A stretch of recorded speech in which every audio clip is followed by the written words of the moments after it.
The Hitchhiker's Guide to the Galaxy by Douglas Adams. Chapter 6. Howl, howl, goggle, howl, goggle, howl, howl, howl, goggle, howl, goggle, howl, howl, goggle, goggle, howl, goggle, goggle, goggle, howl, slur, should have a good time. Message repeats. This is your captain speaking, so stop whatever you're doing and pay attention. First of all, I see from our instruments that we have a couple of hitchhikers aboard. Hello, wherever you are. I just want to make it totally clear that you're not at all welcome. I have worked hard to get where I am today, and I didn't become a captain of a Vogon constructor ship simply so I could turn it into a taxi service for a load of degenerate freeloaders.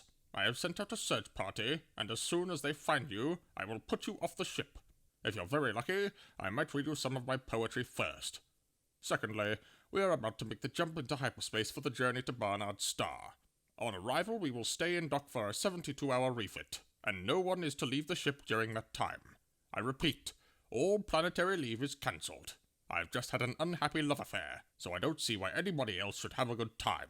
Message ends. The noise stopped. Arthur discovered to his embarrassment that he was lying curled up in a small ball on the floor with his arms wrapped around his head. He smiled weakly. "Charming man," he said. "I wish I had a daughter, so I could forbid her to marry one." "You wouldn't need to," said Ford. "They've got about as much sex appeal as a road accident. No, don't move," he added as Arthur began to uncurl himself. "You'd better be prepared for the jump to hyperspace. It's unpleasantly like being drunk." "What's so unpleasant about being drunk?" "You ask a glass of water." Arthur thought about this. "Ford," he said. "Yeah?" "What's this fish doing in my ear?" "It's translating for you. It's a Babel fish. Look it up in the book if you like." He tossed over the Hitchhiker's Guide to the Galaxy and then curled himself up into a fetal ball to prepare himself for the jump. At that moment, the bottom fell out of Arthur's mind. His eyes turned inside out. His feet began to leak out of the top of his head. The room folded flat about him, spun around, shifted out of existence, and left him sliding into his own navel. They were passing through hyperspace.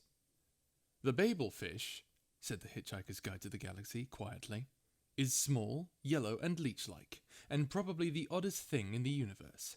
It feeds on brainwave energy, not from its carrier, but from those around it. It absorbs all unconscious mental frequencies from the brainwave energy to nourish itself with. A telepathic matrix formed by combining the conscious thought frequencies with nerve signals picked up from the speech centers of the brain, which has supplied them. The practical upshot of all this is that if you stick a Babel fish in your ear, you can instantly understand anything said to you in any form of language. The speech patterns you actually hear decode the brainwave matrix, which has been fed into your mind by your Babel fish. Now, it is such a bizarrely improbable coincidence that anything so mind-bogglingly useful could have evolved purely by chance that some thinkers have chosen to see it as the final and clinching proof of the non-existence of God. The argument goes something like this. "I refuse to prove that I exist," says God, "for proof denies faith, and without faith I am nothing." "But," says man, "the Babel fish is a dead giveaway, isn't it? It could not have evolved by chance. It proves you exist, and so, therefore, by your own arguments, you don't. QED. "Oh dear," says God, "I hadn't thought of that," and promptly vanishes in a puff of logic. "Oh, that was easy," says man, and for an encore goes on to prove that black is white and gets himself killed on the next zebra crossing. Most theologians claim that this argument is a load of dingo's kidneys. But that didn't stop Ulon Kalufid making a small fortune when he used it as a central theme for his best-selling book. Well, that about wraps it up for God. Meanwhile, the poor Babel fish, by effectively removing all barriers to communication between different races and cultures, has caused more and bloodier wars than anything else in the history of creation. Arthur let out a low groan. He was horrified to discover that the kick through hyperspace hadn't killed him. He was now 6 light years away from the place that the Earth would have been if it still existed. The Earth. Visions of it swam sickeningly through his nauseated mind.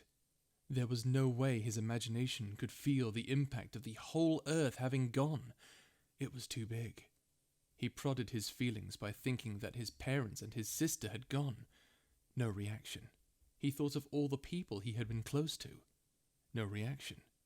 Then He thought of a complete stranger he had been standing behind in the queue at the supermarket before he felt a sudden stab. The supermarket was gone. Everything was gone. Nelson's column had gone. Nelson's column had gone, and there would be no more outcry, because there was no one left to make an outcry. From now on, Nelson's column only existed in his mind. England only existed in his mind. His mind, stuck here in this dank, smelly, steel-lined spaceship. A wave of claustrophobia closed in on him. England no longer existed. He'd got that. Somehow he'd got it. He tried again. America, he thought, has gone. He couldn't grasp it. He decided to start smaller again. New York is gone. No reaction. He'd never seriously believed it existed anyway. The dollar, he thought, had sunk forever. Slight tremor there. Every Boggart movie has been wiped out, he said to himself, and that gave him a nasty knock. McDonald's, he thought. There is no longer any such thing as a McDonald's hamburger. He passed out. When he came round a second later, he found he was sobbing for his mother. He jerked himself violently to his feet. Ford! Ford looked up from where he was sitting in a corner, humming to himself. He always found the actual travelling through space part of space travel rather trying. Yeah? He said. If you're a researcher on this book thing, and you were on Earth, you must have been gathering material on it. Well, I was able to extend the original entry a bit, yes.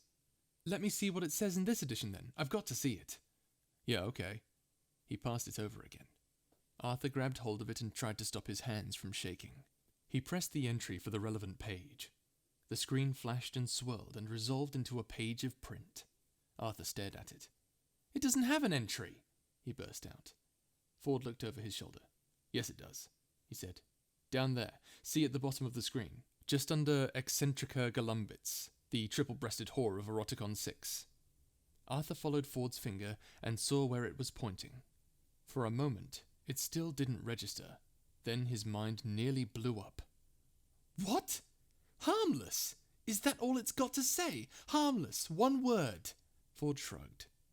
Well, there are 100 billion stars in the galaxy, and only a limited amount of space in the book's microprocessors, he said. And no one knew much about the Earth, of course. Well, for God's sake, I hope you managed to rectify that a bit. Oh, yes. Well, I managed to transmit a new entry off to the editor. He had to trim it a bit, but it's still an improvement. What does it say now? Asked Arthur. Mostly harmless, admitted Ford with a slightly embarrassed cough. Mostly harmless, shouted Arthur. What was that noise? Hissed Ford. It was me shouting, shouted Arthur. No, shut up, said Ford. I think we're in trouble. You think we're in trouble? Outside the door were the sounds of marching feet. The Dentresi? Whispered Arthur. No, those are steel-tipped boots, said Ford. There was a sharp, ringing rap on the door. Then who is it? Said Arthur. Well, said Ford, if we're lucky, it's just the Vogons come to throw us into space. And if we're unlucky? If we're unlucky, said Ford grimly, the captain might be serious in his threat that he's going to read us some of his poetry first.